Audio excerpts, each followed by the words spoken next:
എന്ത് തന്നെ സംഭവിച്ചു കഴിഞ്ഞാലും കോംപ്രമൈസ് ചെയ്യാൻ തയ്യാറാവില്ല എന്ന് മാത്രമല്ല, അവരെ വിചാരിക്കുന്ന രീതിയിലല്ലാതെ വേറെ ഏതെങ്കിലും രീതിയിൽ കാര്യങ്ങൾ ചെയ്ത് കഴിഞ്ഞാൽ അത് കറക്റ്റ് ആവില്ല, അല്ലെങ്കിൽ അത് റോങ് ആണ് എന്നുള്ള രീതിയിൽ ശക്തമായിട്ട് എതിർക്കുകയൊക്കെ ചെയ്യുന്ന ആളുകളുണ്ടാവും. എന്തെങ്കിലും സാധനങ്ങളൊക്കെ കറക്റ്റ് സ്ഥലത്ത് വെച്ച് കഴിഞ്ഞ് കഴിഞ്ഞാൽ അവിടെ നിന്ന് അത് മാറ്റുന്നതൊന്നും ആൾക്ക് ഇഷ്ടമല്ല എന്ന് മാത്രമല്ല, എപ്പോഴും അങ്ങനത്തെ കാര്യങ്ങളൊക്കെ പറഞ്ഞിട്ട് എപ്പോഴും വഴക്കാണെന്നാണ് പറയുന്നത്. ഇതൊരു പേഴ്സണാലിറ്റി ഡിസോർഡർ ആയതുകൊണ്ട് തന്നെ ഇതൊന്ന് മാനേജ് ചെയ്യുക എന്ന് പറയുന്നത് കുറച്ച് ടൈം കൺസ്യൂം ചെയ്യുന്ന ഒരു പ്രോസസ്സാണ്. ഹലോ, ഞാൻ വിസ്മയ, കൺസൾട്ടൻറ്റ് സൈക്കോളജിസ്റ്റ് ആണ്. നമ്മുടെ ലൈഫിൽ ചില സിറ്റുവേഷൻസ് വരുന്ന സമയത്ത് നമ്മൾ കോംപ്രമൈസ് ചെയ്യാറുണ്ടല്ലേ? എന്തെങ്കിലും പ്രശ്നങ്ങൾ ഉണ്ടായിക്കഴിഞ്ഞാൽ നമ്മൾ കോംപ്രമൈസ് ചെയ്ത് കഴിഞ്ഞാൽ ആ ഒരു പ്രശ്നം തീരുമെങ്കിൽ നമ്മൾ മാക്സിമം ആ ഒരു കാര്യത്തിൽ കോംപ്രമൈസ് ചെയ്തിട്ട് ആ പ്രശ്നങ്ങൾ എങ്ങനെയെങ്കിലുമൊക്കെ അവസാനിപ്പിക്കാൻ വേണ്ടി നോക്കും.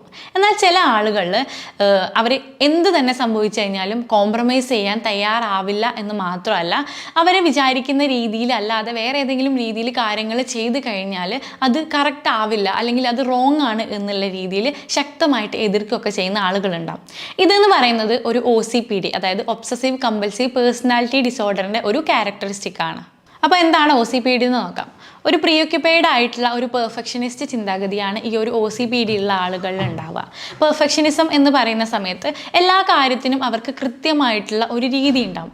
ആ ഒരു രീതിയിൽ നിന്ന് മാറിയിട്ടുള്ള എന്തെങ്കിലും കാര്യങ്ങൾ ചെയ്ത് കഴിഞ്ഞാൽ അത് കൃത്യമായിരിക്കില്ല, അല്ലെങ്കിൽ അത് അങ്ങനെ ചെയ്താൽ ശരിയാവില്ല എന്നുള്ളൊരു കോൺസെപ്റ്റാണ് ഇവർക്ക് ഉണ്ടാവുക. OCDനെ കുറിച്ച് നമ്മൾ കേട്ടിട്ടുണ്ടാവും, അതായത് ഒബ്സസീവ് കമ്പൽസീവ് ഡിസോർഡർ എന്ന് പറഞ്ഞിട്ടുള്ള ഒരു ആങ്സൈറ്റി ഡിസോർഡറിൻ്റെ കാറ്റഗറിയിൽ വരുന്ന ഡിസോർഡറാണ് OCD എന്ന് പറഞ്ഞു കഴിഞ്ഞാൽ. ഈ ഒരു OCDയിൽ ഉണ്ടാവുന്ന എന്താണെന്ന് പറഞ്ഞു കഴിഞ്ഞാൽ ഒരു ഒബ്സസീവ് തോട്ട് ഉണ്ടാവുകയും ആ തോട്ട് കാരണം ഉണ്ടാവുന്ന ആങ്സൈറ്റി റെഡ്യൂസ് ചെയ്യാൻ വേണ്ടിയിട്ട് നമ്മളൊരു കമ്പൽസീവ് ആക്ഷൻ ചെയ്യുകയും ചെയ്യുന്നതാണ്. OCPD എന്ന് പറയുന്നത് ഒരു പേഴ്സണാലിറ്റി ഡിസോർഡറാണ്. അതുകൊണ്ട് തന്നെ ഇതൊരു 18 വയസ്സിന് ശേഷമാണ് നമ്മൾ ഡയഗ്നോസ് ചെയ്യുന്നത്. ഈ ഒരു ഡിസോർഡറുള്ള ആളുകൾക്ക് ചിലപ്പോൾ അവർക്ക് പ്രശ്നങ്ങളുണ്ട് എന്ന് അവർക്ക് മനസ്സിലായെന്ന് വരില്ല. അവരുടെ ചുറ്റുപാടിലുള്ള ആളുകളാണ് ഈ ഒരു പ്രശ്നം കാരണം സഫർ ചെയ്യുന്നുണ്ടാവുക. അപ്പോൾ കൂടുതലായിട്ടും ഈ ഒരു പ്രശ്നങ്ങൾ വന്ന് പറയുക ആളുടെ കൂടെ ജീവിക്കുന്ന ഫാമിലി മെമ്പേഴ്സൊക്കെ ആയിരിക്കും. ഒരു കേസ് പറയുകയാണെങ്കിൽ, കഴിഞ്ഞ ദിവസം ക്ലിനിക്കിൽ വന്നിട്ടുള്ള ഒരാളെന്ന് പറഞ്ഞു കഴിഞ്ഞാൽ ഒരു മിഡിൽ ഏജ് ആയിട്ടുള്ള ആളാണ്. ആൾ ടീച്ചറായിട്ട് വർക്ക് ചെയ്യാണ്.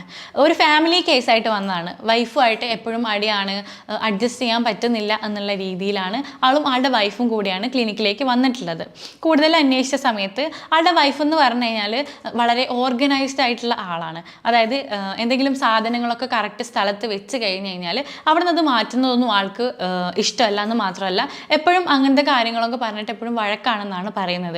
അലമാരയിൽ ഡ്രസ്സൊക്കെ അടുക്കി വെച്ച് കഴിഞ്ഞാൽ ആരെങ്കിലും ഒന്ന് ജസ്റ്റ് ഒന്ന് അതിൽ നിന്ന് ഡ്രസ്സൊന്ന് വലിച്ചു കഴിഞ്ഞാൽ അലങ്കോലമായി കിടക്കുന്നതും ഈ വൈഫിന് പിടിക്കണില്ല. അത് കാരണം എപ്പോഴും തല്ലും വഴക്കാണെന്നുള്ള കംപ്ലൈൻ്റ് ആയിട്ടാണ് ആൾ വന്നിട്ടുള്ളത്. അധികവും ഇത്തരത്തിലുള്ള കേസുകൾ എന്ന് പറയുന്നത് ഒരു ഫാമിലി കേസായിട്ടാണ് കൺസൾട്ടേഷന് വരാറുള്ളത്. ഈ ഒരു OCPD ഉള്ള ആളുകളിൽ ഈ ഒരു പെർഫെക്ഷനിസത്തിന് പുറമെ ഒരു ഓർഗനൈസ്ഡ് ആയിട്ടുള്ള ഒരു ബിഹേവിയറാണ് കാണുക. എന്തെങ്കിലും സാധനങ്ങളൊക്കെ വെച്ച് കഴിഞ്ഞാൽ അത് കൃത്യമായിട്ട് ആ ഒരു സ്ഥലത്ത് വേണം, അല്ലെങ്കിൽ അവർ ചിന്തിക്കുന്ന രീതിയാണ് കറക്റ്റ്, അതിൽ നിന്ന് ഏതെങ്കിലും രീതിയിൽ മാറി ചിന്തിക്കുന്ന ആളുകളൊക്കെ തെറ്റാണ് എന്നുള്ള രീതിയിലാണ് ഇവരുടെ ഒരു പൊതുവെ ഉണ്ടാവുന്ന ഒരു കോൺസെപ്റ്റ് എന്ന് പറഞ്ഞു കഴിഞ്ഞാൽ. അതേപോലെ തന്നെ ഇവർക്കൊരു കാര്യത്തിൽ കോംപ്രമൈസ് ചെയ്യുക എന്ന് പറയുന്നത് വളരെ ബുദ്ധിമുട്ടുള്ള ഒരു കാര്യമായിരിക്കും. അതേപോലെ തന്നെ ഈ OCPD ഉള്ള ആളുകൾ എന്ന് പറഞ്ഞു കഴിഞ്ഞാൽ വളരെ ഇൻഫ്ലെക്സിബിൾ ആയിരിക്കും.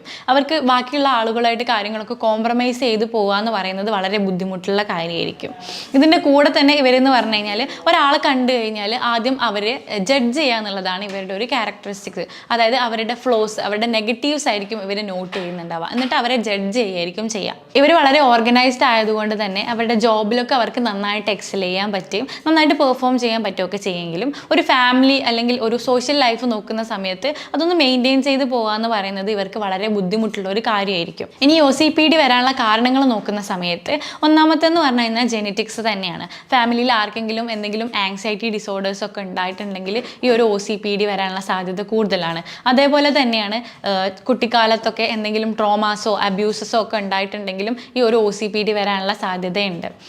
ഇനി ഇതിൻ്റെ ട്രീറ്റ്മെൻറ്റ് എന്ന് പറഞ്ഞു കഴിഞ്ഞാൽ സൈക്കോ തെറാപ്പീസാണ് മെയിനായിട്ട് ഈ ഒരു OCPD ഒക്കെ ട്രീറ്റ് ചെയ്യാൻ വേണ്ടിയിട്ട് യൂസ് ചെയ്യുക. ഇതൊരു പേഴ്സണാലിറ്റി ഡിസോർഡർ ആയതുകൊണ്ട് തന്നെ ഇതൊന്ന് മാനേജ് ചെയ്യുക എന്ന് പറയുന്നത് കുറച്ച് ടൈം കൺസ്യൂം ചെയ്യുന്ന ഒരു പ്രോസസ്സാണ്. നിങ്ങളുടെ ചുറ്റുപാടിൽ ആർക്കെങ്കിലും ഇത്തരത്തിലുള്ള പ്രശ്നങ്ങളൊക്കെ കണ്ടുവരുന്നുണ്ടെങ്കിൽ ഒരു കൺസൾട്ടൻറ്റിനെ കാണിച്ചു കഴിഞ്ഞ് കഴിഞ്ഞാൽ ഇതൊന്ന് മാനേജ് ചെയ്യാൻ പറ്റുന്നതാണ്.